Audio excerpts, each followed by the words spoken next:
Dernièrement, j'ai posé la question sur un petit sondage sur Facebook et Instagram. Donc à ce moment-là, vous aviez deux choix sur le sondage. C'était où on ouvre la boîte de vitesse qui va servir pour la 205 GTI 1.6 litre, ou autrement, on change le câble de sélection de vitesse de la 206 RC. C'est le câble dernièrement que j'ai essayé de réparer. La voilà. Donc, elle est ici. On va devoir tout démonter. Donc, démontage complet, enlever la pignonnerie, enlever les carters, enlever les joints, enfin, tout ce qui va bien, et tout remonter. Et normalement, elle va ressembler à ça, mais en plus propre après.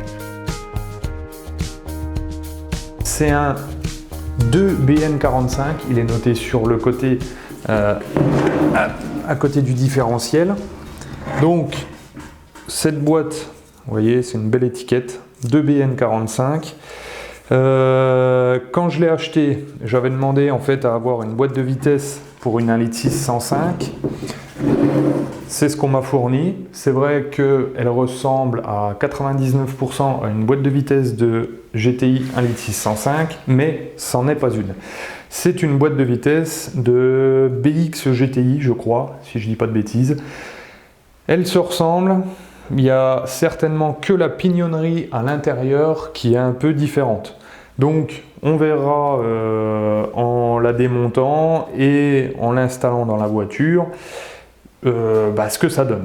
Moi, à terme, ce que je voudrais, c'est la vraie boîte de vitesse avec le bon numéro de série qui va sur ma GTI 1.6 litre 105. Cette boîte va me permettre de démonter, d'apprendre comment ça se passe pour démonter une boîte de vitesse et la remonter, bien sûr. Et quand je trouverai la bonne, parce que je suis sûr qu'un jour je trouverai la bonne, et ben on refera pareil sur une vraie boîte de vitesse pour la GTI et on la remplacera après. Bien sûr, si vous voulez me donner vos commentaires sur cette boîte, me dire les différences, me donner des conseils pour le démontage, le remontage, il n'y a aucun problème, vous pouvez, je suis ouvert à toute discussion.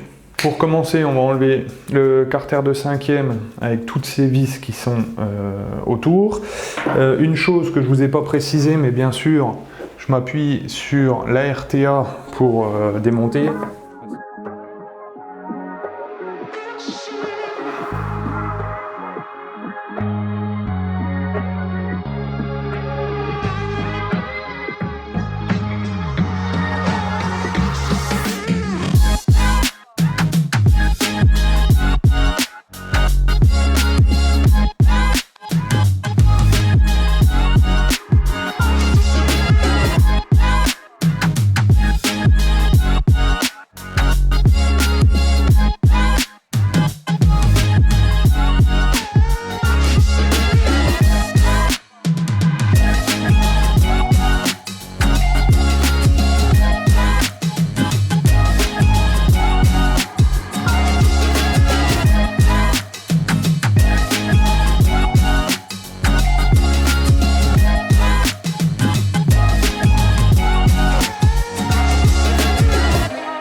Ensuite, au niveau de la fourchette, sur son axe qui est là, il faut qu'on enlève la goupille qui est dedans.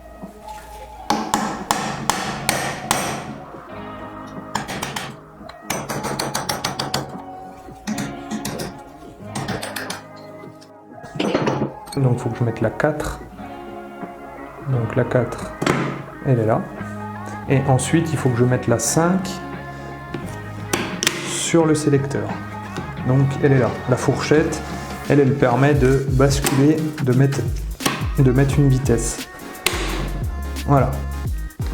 Donc là, en fait, tout est bloqué. En fait, on fait ça pour... vous voyez, tous les axes sont bloqués. Il n'y a plus de possibilité de tourner. Maintenant que c'est bloqué, donc que ça ne peut plus tourner, on va pouvoir desserrer l'écrou qui est au bout de l'arbre. Pour ça, il faut utiliser une douille de 28 qu'on vient mettre au bout. Alors en plus, il la faut en 12 pans pour aller se prendre. Vous voyez, c'est le même écrou que celui-là. Là, il a 12 pans.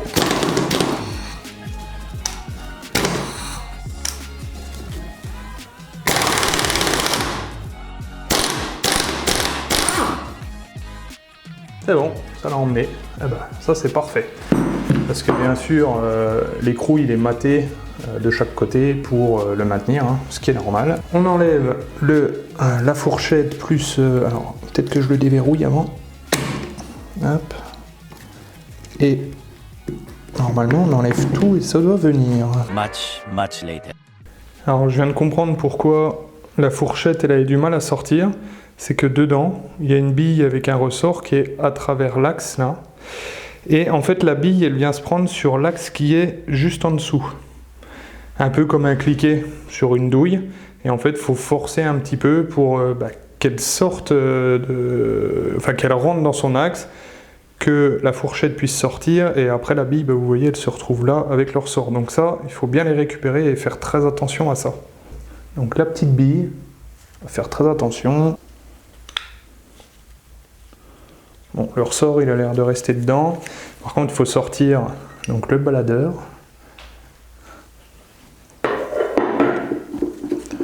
Et il faut le remettre dessus. Voilà. Donc là on est bon. Donc là on est toujours en quatrième, hein, parce que j'ai pas enlevé le sélecteur en bas. Et il faut recraboter la cinquième. Comme ça, vous voyez, ça nous bloque les deux. Et on va enlever l'écrou sur ce pignon là.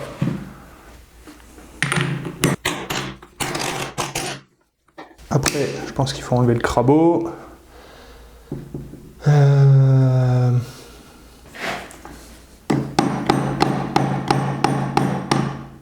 Voilà. Je vais au maillet, hein, vous inquiétez pas. Donc le baladeur de cinquième, je vais le remettre tout de suite sur sa fourchette. Je sais pas si ça va vraiment me servir, mais bon, on sait jamais. Ensuite, je peux enlever le pignon de cinquième. Hop. J'enlève, alors ils disent que c'est le fourreau de la bague d'appui. Ça, je connais pas les noms, donc je vais vous les donner comme ils les donnent dans la RTA. Hein. Je vais le remettre avec le baladeur. Et celui-là, donc c'est le pignon de cinquième de l'arbre secondaire. Donc l'arbre secondaire est là, ouais, ce qui est logique. Là, c'est l'arbre primaire qui vient du moteur. Ah, je crois que ça vient. Oui, ça y est. Voilà. Bon, j'ai été gentil. J'ai pas abîmé de portée ou quoi que ce soit. Donc il n'y a pas de souci. Là, le pignon, il a un petit ergot sur la partie côté boîte. Et il est plat côté extérieur. Donc nickel. Donc maintenant, il faut qu'on enlève les deux vis qui sont là. Donc c'est les bacs d'arrêt de l'arbre secondaire. Hop.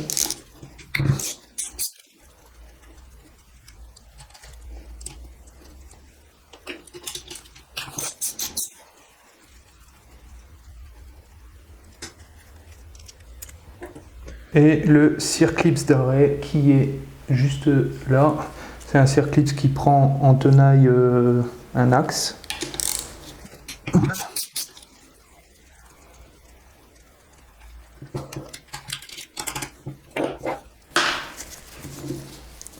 Petit coup le maillet.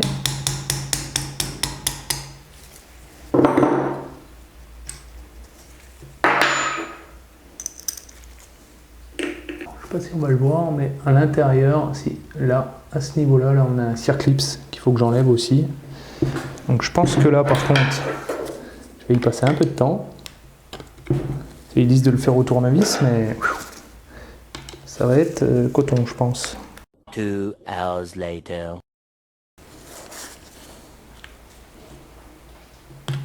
Oh! Donc le circlips. Maintenant, il va falloir déposer la vis d'arrêt de l'axe de marche arrière. Juste là, on a une vis et c'est celle-là.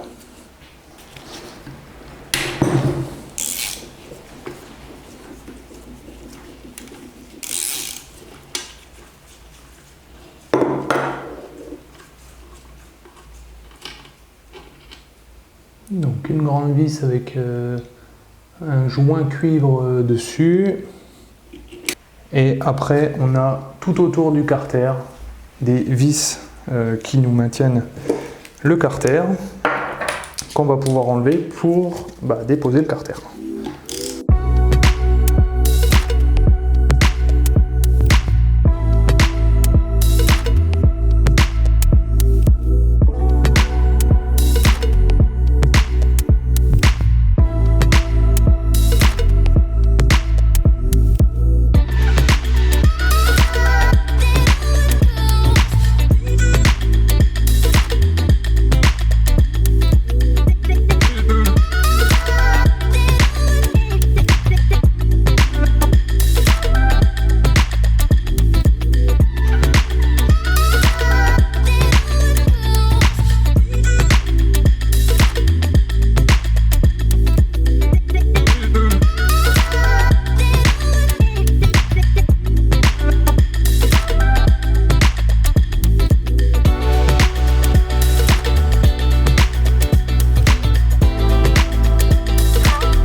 Donc, ce que j'ai vu sur la RTA, c'est que maintenant, il faut enlever le pignon de marche arrière qui est juste devant là. Pour l'enlever, il faut le soulever, sauf que pour le soulever, en fait, on a la bague qui est là. Donc ça, c'est l'axe qui permet en fait de passer la marche arrière. Et cet axe est bloqué, bien sûr, par le système de commande, puisque il faut passer la vitesse, et pour passer la vitesse, il faut la déverrouiller. Pour vous montrer ça de plus près, vous voyez, là, il y a l'axe, donc c'est une fourchette qui nous maintient en fait le pignon, donc il ne peut pas le lever. Et normalement, c'est la fourchette qui vient prendre le pignon et le basculer pour aller sur les dentures. Alors, quand on va sur le côté, on voit que l'axe, il est là, il va là et il arrive juste là. Donc, là, si on veut donc monter le pignon, il faut qu'on abaisse cet axe-là. Sauf que si on veut baisser cet axe-là, on a le doigt qui est au bout là, c'est lui qui vient nous faire la sélection. Donc pour, voilà, vous voyez, hop, là il chope un axe, hop, il le bascule. Et si on veut aller choper celui du fond, il faut déplacer, vous voyez, comme ça. Et là, hop, alors avec une main c'est très dur. Là je l'ai, voilà, là j'ai baissé. Donc en fait, j'ai tiré le sélecteur vers le haut et j'ai tiré celui-là vers le haut. Et ça m'a fait donc baisser l'axe là. Et quand on vient côté pignon, ça m'a levé le pignon. Maintenant que ce pignon est levé, il va falloir que je l'enlève. Et pour l'enlever, il faut enlever l'axe. Au début, si vous vous souvenez, il y avait le carter qui était là et j'ai desserré une vis qui est celle-là. En fait, on vient mettre la vis dedans, parce qu'en fait la vis elle traverse le carter et elle vient maintenir l'axe qui est là, elle se visse sur l'axe. On le met dedans, on tourne et on enlève l'axe. Et en enlevant l'axe, hop, on peut enlever le pignon. Donc voilà, un pignon de marche arrière. Donc faire attention, il y a une goupille. La goupille, elle vient se loger en fait dans l'axe pour qu'il évite de tourner. Maintenant, on va pouvoir enlever Donc celui-là, l'axe qui est là, c'est l'axe qui permet en fait de passer première, deuxième et troisième, quatrième. Donc ils disent de le tourner et de l'enlever. Alors je sais pas si c'est...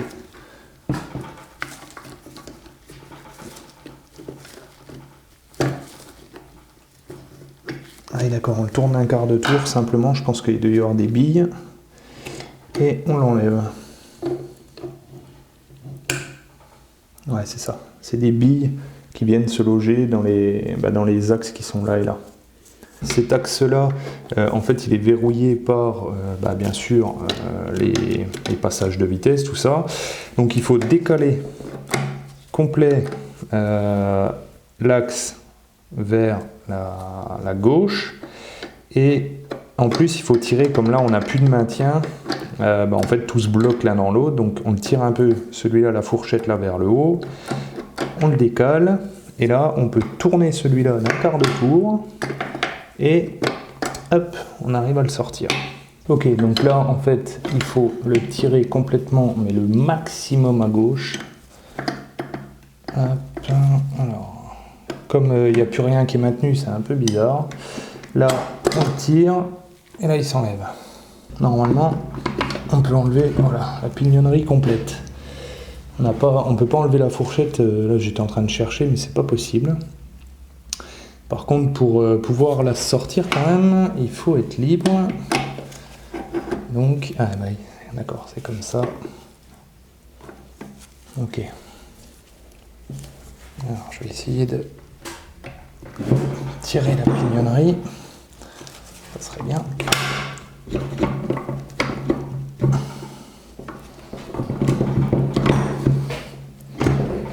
Quelque chose qui me bloque. Ah bah oui, c'est la fourchette. Voilà. Ouh. On va s'occuper des axes de sélection et axes de commande. Donc l'axe de sélection, en fait, c'est vous choisissez première, deuxième, troisième, quatrième. Et l'axe de commande, c'est quand vous êtes sur première, deuxième, vous commandez votre première ou votre deuxième vitesse. Et ainsi de suite pour 3, 4. Donc là, il y a des goupilles. Il y en a une à travers. Donc je vais déjà l'enlever.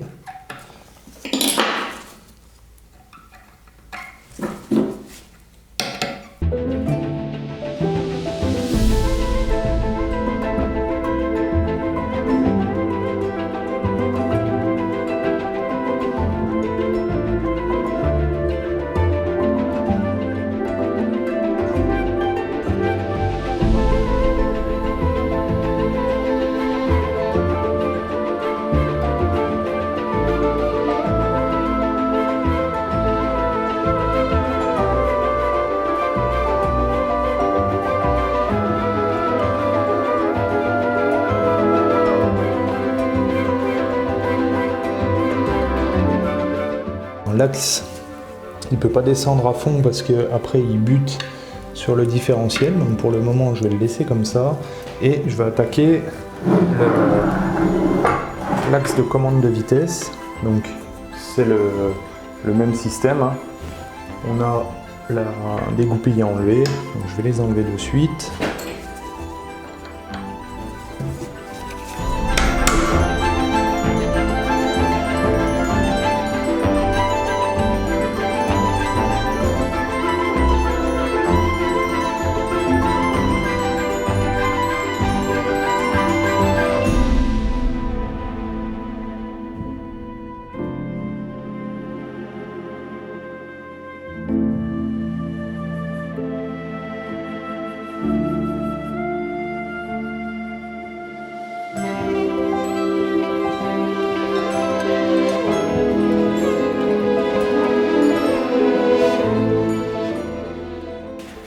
Donc je vais essayer d'enlever la goupille qui est là.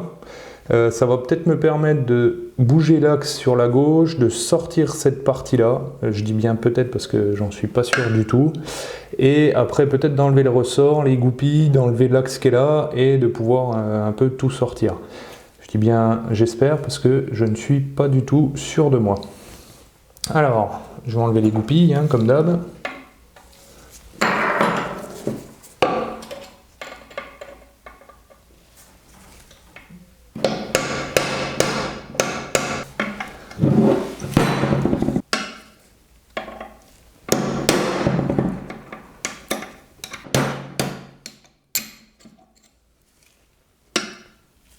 Bon, elle est au fond de la boîte. J'aime pas trop laisser traîner des trucs, même si elle est ouverte.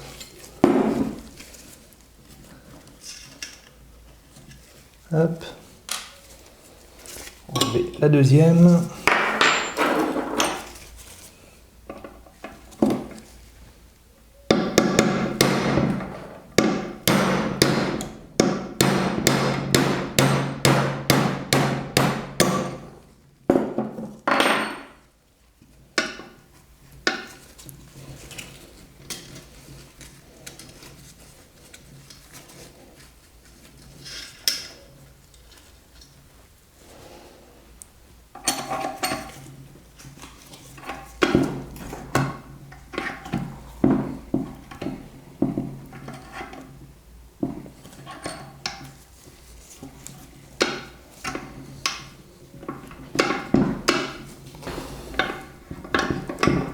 Donc là, hop, je le fais coulisser. Attention au ressort.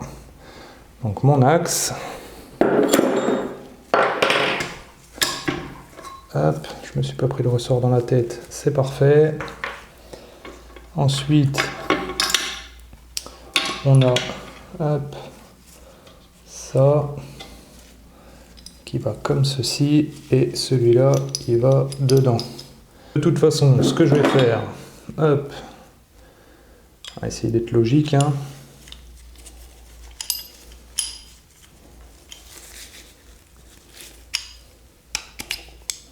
Par la même occasion, on peut voir le contacteur de marche arrière. Je ne sais pas si on va bien le voir là.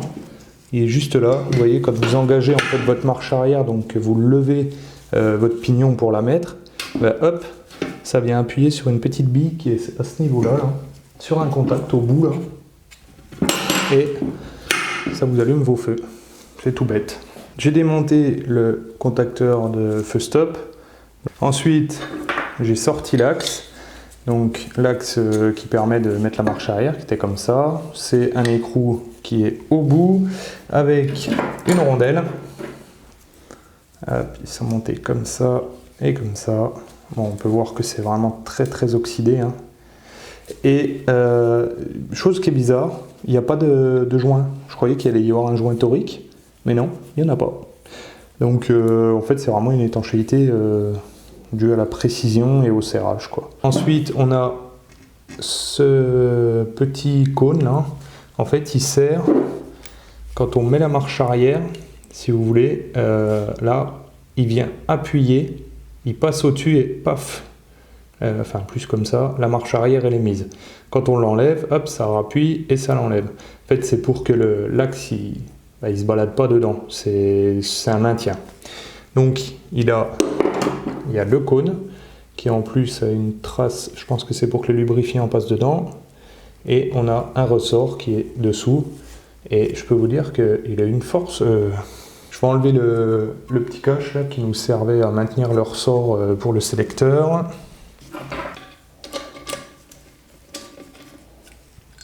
Voilà, si, il y avait ça que je voulais enlever aussi, puis je voulais vous le montrer. Alors voilà l'aimant, c'est un aimant qui est dans la boîte de vitesse pour récupérer toutes les petites particules. Alors, une boîte de vitesse, c'est pas ouvert souvent, donc s'il n'y a que ça depuis presque 40 ans, je dirais ça va, il y a pire. Maintenant, je vais enlever la butée d'embrayage, enfin le guide ou le joint, je sais plus le terme exact. C'est le joint de sortie de boîte, hein, purement et simplement.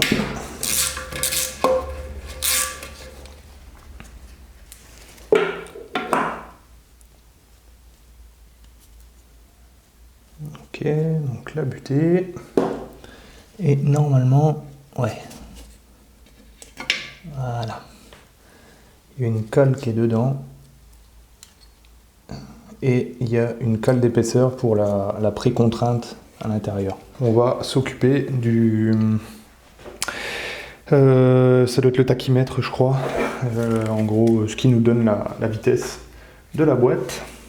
Donc, on va enlever les 3 vis. Hop.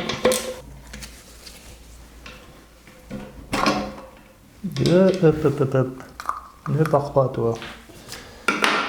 Voilà. Donc, Ah, je vois le pignon. Le pignon qui va dessus. Donc là, il est entraîné par la sortie de cardan, quoi, en fait.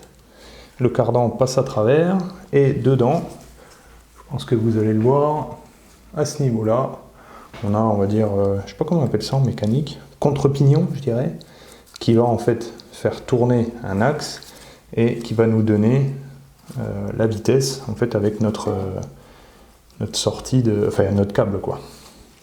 Maintenant, on va sortir oh, j'ai perdu le nom. Le différentiel, voilà. Donc il y a des vis tout autour et ben, on va desserrer tout ça.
C'est fini pour le démontage de la boîte de vitesse. Ça s'est super bien passé quand même. Je pensais que ça allait être beaucoup plus dur. Comme vous l'aurez compris, on va avoir une série de vidéos là-dessus. Il va falloir que je trouve les joints qui vont dessus. Ça va être sympa à faire. Bien sûr, si vous avez des infos sur cette boîte de vitesse, des références de joints, des références de tout ce que vous voulez, vous pouvez me les mettre dans les commentaires. Vous pouvez aussi me retrouver sur Instagram, sur Facebook et sur Discord. Je vous souhaite à tous une très bonne semaine. Restaurez bien!